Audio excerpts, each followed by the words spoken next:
the Seattle Seahawks and the Bucs, that game. We're going to go back and discuss a little bit more because we have Dave Wyman, who is the analyst for Seahawks Radio, on the line with us. Dave, appreciate you taking the time to join us today.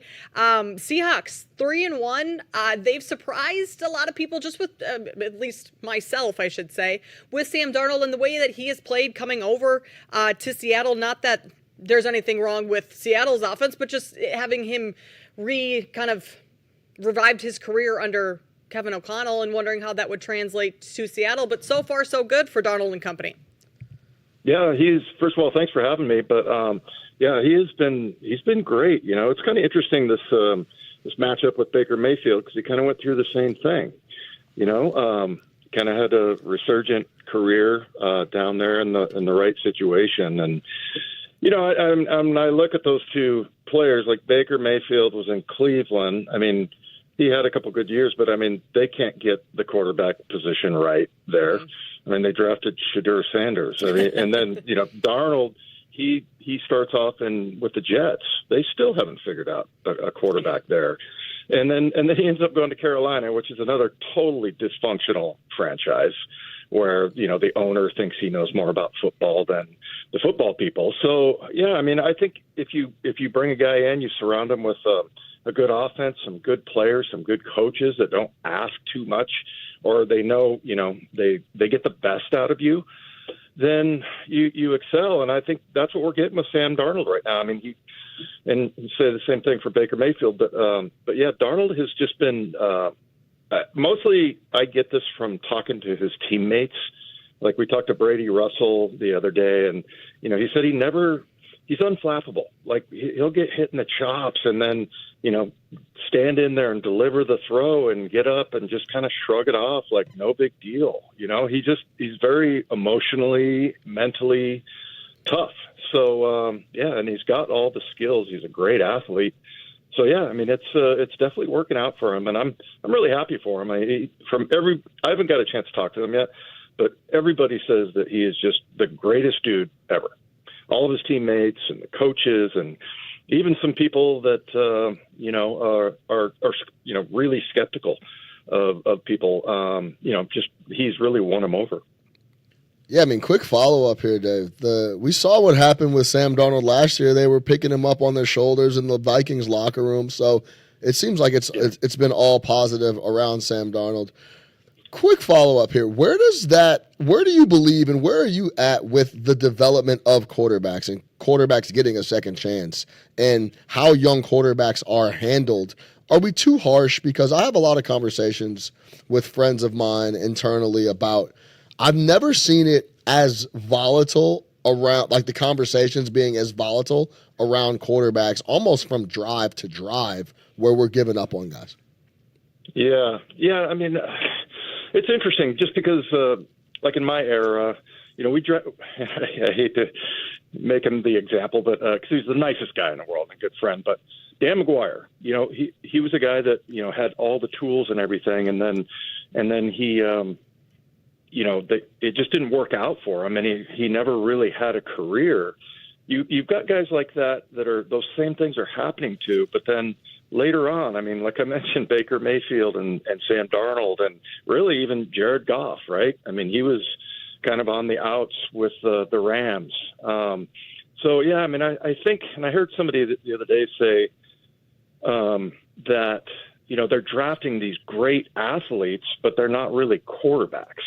You know, that they can have all these, you know, fancy arm angle and they can throw from anywhere, but that's not really what the whole thing is about, being a quarterback. I mean, it's about leadership and all kinds of things. So, I think that they're getting it right now because you see, like Drake May, I mean, they kind of started him off in a traditional way, right? Because like John Elway, even, they didn't put out there in my day, you know, his first game of his rookie season. So I think people are starting to kind of figure it out, and, you know, that position. And when I say people, I mean like franchises and coaches are starting to, you know, maybe get back to what it used to be like, where it's like, hey, let's let this guy, you know, bake a little bit on the sidelines and, you know, kind of take it in, and then, you know, we'll put him in some situations where, you know, it's not going to just entirely crush the guy's spirit, you know. Yeah, absolutely. And then let's talk about the big dogs, the defense, because this defense for the Seahawks, in my opinion, has kind of come out of nowhere. We knew they'd be solid, but allowing opposing drive to end in the score, 30.4%. That's the third lowest in the NFL. Second in pass rush win rate. So, I mean, they could, any way you want it, it seems like the Seattle Seahawks defense can slow you up. Yeah, on their D-line, man, they've got some goons. I mean, these guys are bullies.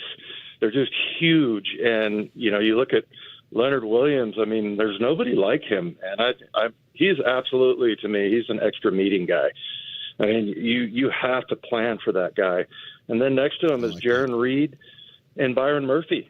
And those two guys also are just, they just destroy double teams. So, I mean, the whole thing's starting up front, but then Ernest Jones is just a sneaky good middle linebacker. I mean, the guy's only 25 years old. This is his third team. He is just playing his tail off. He's got 2 picks, a ton of tackles. He's just, you know, thriving there in, you know, with that defensive line in front of him. So, yeah, and then, I mean, we haven't even really seen Devin Witherspoon's probably the best player on the entire team. And, you know, he's been injured, and I think he's out tomorrow, him and Julian Love both. So, yeah, I mean, I think this is a defense that's just starting to get going, man. They haven't had like a slew of takeaways. I mean, but, you know, what's interesting is, you know, you plug somebody in there and they just have success. This Darian Kendrick kid, they brought, you know, got him off the scrap heap from the Rams, and he's got 5 passes broken up. He has 2 interceptions. He probably should have 3.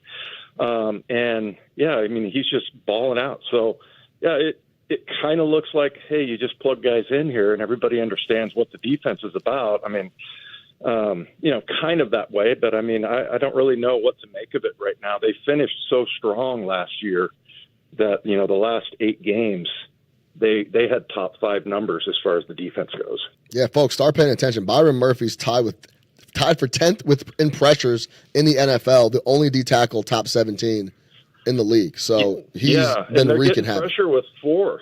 You know, I mean, they're I think, you know, 75% of their sacks are, you know, they're just rushing 4 guys. So that's the huge advantage there.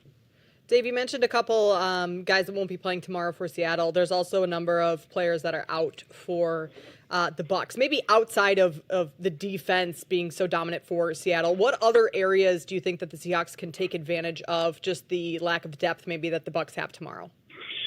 Yeah, and I think it's going to kind of be that, you know, a battle of depth. Let's see who has the better backups, because Mike Evans, Bucky Irving, I mean, Jamel Dean. And then, you know, I was just looking at, you know, their IR list, and they have 2 second-round offensive linemen that were starters that are on IR. Yeah. Is it Gadecki and Cody Mouch? So, yeah, it's going to be kind of the battle of the backups here. But, you know, and I don't really know so much about the depth for the Seahawks on offense. But, you know, so far we've seen them go without Witherspoon and without Julian Love, and, you know, they've done well. So I like that part of it, but we'll see. This is going to be an interesting matchup. I really don't know what to expect coming out of this, but I'm hoping that the Seahawks can get their run game going. Another thing I'm not sure about is who's the better back. You know, is it K9 or is it Charbonnet? Because I don't know. Being a former linebacker, I look at Charbonnet and I think he'd be the tougher matchup because he is huge. I mean, I know they list him as like 6'1", 215. He looks like he's 6'3", 245, and he can run you over, and he can, you know, put a move on you. So I think it's kind of a cool position to be in. We don't know which one is, you know, kind of the bell cow there, but both of them are really talented. So, yeah, I mean, I think it's going to be just a battle of, you know, who has the better depth. In your eyes, Dave, who's more of a threat right now in the division, the Rams or the San Francisco 49ers? It's a great question. I was just struggling the other day going, you know, who do I root for here? I don't really know. I mean, I think the one that worries me the most is the Rams. You know, I think they might be, and it's kind of a Pete Carroll thing, but I thought Sean McVay always kind of had Pete's number. And I heard some stories like there's a guy that was Sean McVay's like security guy. He said security guy, and then he came up here to Seattle and worked for us. But he said that Sean McVay would always be like, oh, we got Seattle, we got them figured out. I don't worry about them. And I think during that stretch when he was here, they were like 10-5 against us. So. That guy I feel like he's always got something up his sleeve, and he's a really good coach. But man, you could say the same thing about Shanahan, right? And who they're getting Mac Jones going. I mean, that's another guy I should have mentioned. What about Danny Dimes? There's another guy. Exactly. That these quarterbacks that were thrown on the scrap heap. But yeah, I mean, both of those coaches, and then you throw McDonald in there, who is really. I mean, super intellectual guy, and he's so incredibly young, and he thinks about things totally differently. And so, I mean, you got quite a this NFC West. I think is going to be a really tough division and tougher than I think a lot of people thought it would be. Dave, about 2 minutes left here. Seattle Mariners play tonight. Any thoughts on how that series is going to look with the Tigers? Yeah, I mean. I heard that maybe Josh Naylor might be out tonight. There was somebody, and that is totally unconfirmed, so I shouldn't even say it. But is that some inside information, Dave? Did you just drop some inside scoop on us, Dave? No, I don't think I did. I am talking to the MGM Betting Network, right? So you are. No, but yeah, I mean, I love it. They've always had the pitching, and by the way, Cal Raleigh, and I always get accused of this, like I'll wedge Cal Raleigh into a football conversation on my show just because I love Cal Raleigh.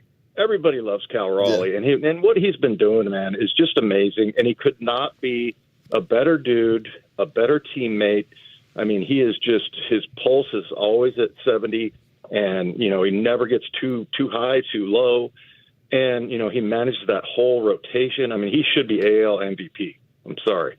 But yeah, I mean, it's kind of exciting. Everybody's kind of wringing their hands around here because, we're the one franchise that's never been to the World Series. Well, should be an exciting night. It looks like you didn't drop any secret information on us because Josh Naylor's looks like he's batting fourth in the lineup today. So you're safe, Dave. Okay, good. I thought that I heard some rumor about him for some family thing or something like that, but I don't know that for sure. So we'll find out in a couple hours. Yeah, don't call me if you want inside information. Dave, we appreciate the time. Thanks for joining us. Good talking to you. See you, Dave.